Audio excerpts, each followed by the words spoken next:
miam tout le monde.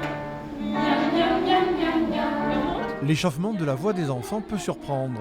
Sous la direction d'Hélène, écoliers et collégiens doivent à la fois apprendre à chanter en chœur et vaincre leur stress. Même si je suis timide, j'aime bien chanter. C'était une occasion pour moi de commencer. Connaître son texte un peu comme une récitation, chanter juste, un sacré défi pour ces jeunes participants à l'Opéra Carmen.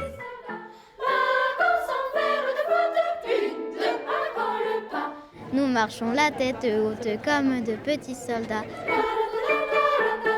C'est dur de chanter quand même. Il faut inspirer et expirer en prononçant les paroles. Je sais que c'est difficile pour la langue, mais c'est ta ratata, ratata, ratata, ta ta.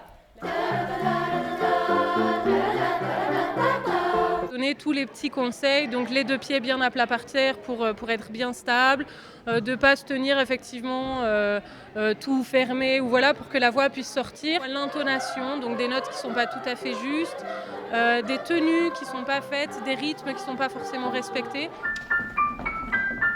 Outre le chant, il y a aussi la chorégraphie.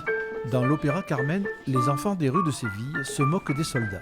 Quand on est sur scène, on est tout le temps en train de jouer et on est tout le temps en situation. Le chœur d'enfant, c'est vrai que c'est une telle fraîcheur dans l'Opéra de Carmen. C'est vraiment l'arrivée de la joie de ces enfants qui s'amusent sur le plateau. Et voilà, ça a une vraie raison d'être. Musicalement, c'est super. Donc oui, c'est du boulot, comme tout le reste, mais c'est beaucoup de plaisir. Les répétitions continuent à travers tout le département. Le Labopéra, qui a créé cette version du Carmen de Bizet, proposera son spectacle les 2 et 3 avril prochains au Palio à Boulazek.